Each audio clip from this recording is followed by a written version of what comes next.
The people of South Africa went through a very difficult period from about 1948 to 1990 called apartheid, which means apartness in South African. This period can be defined as a policy or system of segregation or discrimination on grounds of race.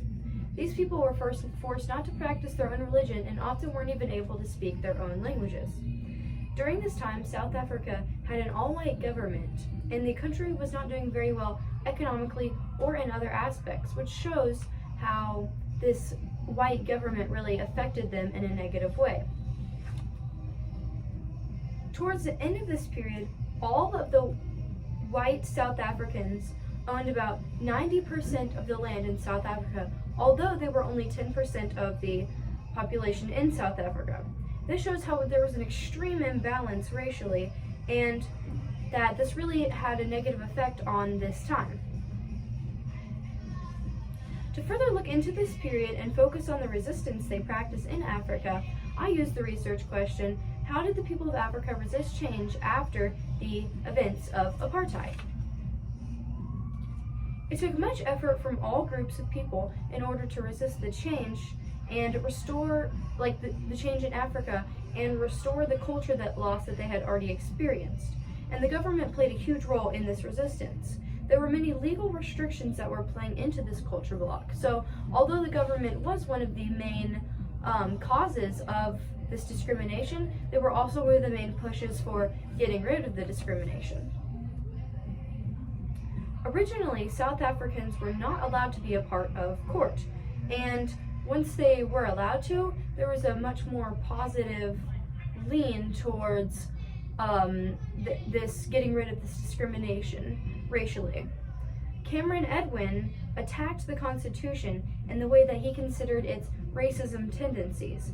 He focused on the transition of being able to add Africans into the government in South Africa, and this really allowed for more opposing opinions into the court and the government, which brought light to the issues that were in the Constitution and the need for lots of legal changes in order to, revive the country back to what it was and restore the culture that had been lost. Another way that the government introduced something new in attempts of this resistance is the institutions that they established. And the government put these institutions in place because they saw all the motivation and the pushing of these Africans.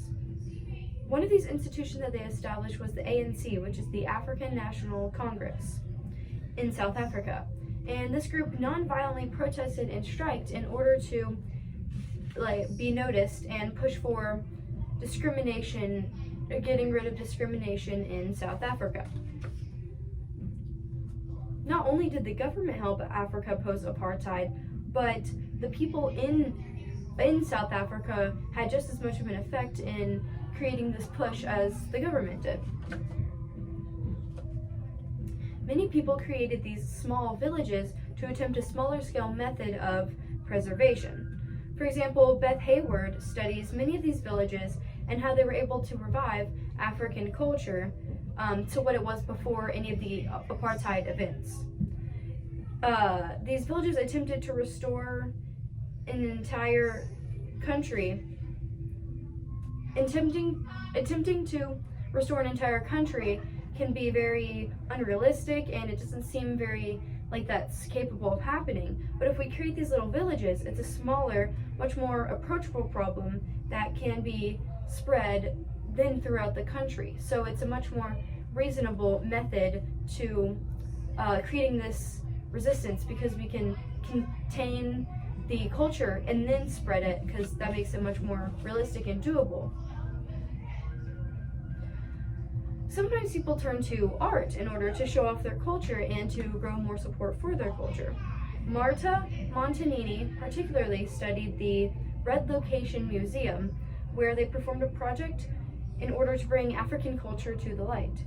They were very successful in receiving awareness and support and recognition of their culture through the art they were able to show, and especially at this specific museum. Not only did they bring outsiders in through art, and more interest came through art, but there was just a lot of cultural tourism. So bringing in people that aren't familiar with the culture and then teaching them, this really spikes their interest and their motivation.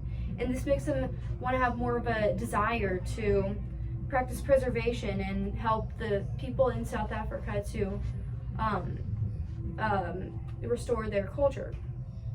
Ashley Parcels found that there was an increasing amount of tourists post-apartheid. So even just a slight increase of more tourism, it can lead to a more restored future because we are increasing the amount of interest and the amount of support. And when we're recognizing all of the success, it's important that we also recognize all the attempts and fails of this period too. The government had these laws that created a distance between people and their culture. So after such a long time of having a forced distance, it can cause you to view your own self and your own culture completely different. Van Denberg studied this and realized how badly your own perception can change based off of others' opinions. It even came to the point that many people forced a distance on themselves because for so long they'd been being told these other things by other people. In the study, he also says that they were treated as if they were animals in a zoo. And this shows that even attempts at preservation can just lead them to feeling like outsiders and less them as if they're a show and not real people. Post-apartheid, there continued to be struggles against redeeming African culture, especially through the modernity of the times. This period of recovery was already a really long, hard process, and modernity made that even worse and even harder and even longer. And modernity is the quality or condition of being modern. So these are all attempted or successful solutions to the problem of apartheid. Although Africans will always experience the lasting effects of these events that happened in apartheid, these methods that were practiced by the government and the people of Africa really improved this lost culture and helped the people of Africa to resist change and continue to grow support for their culture. Here are my sources. Thank you.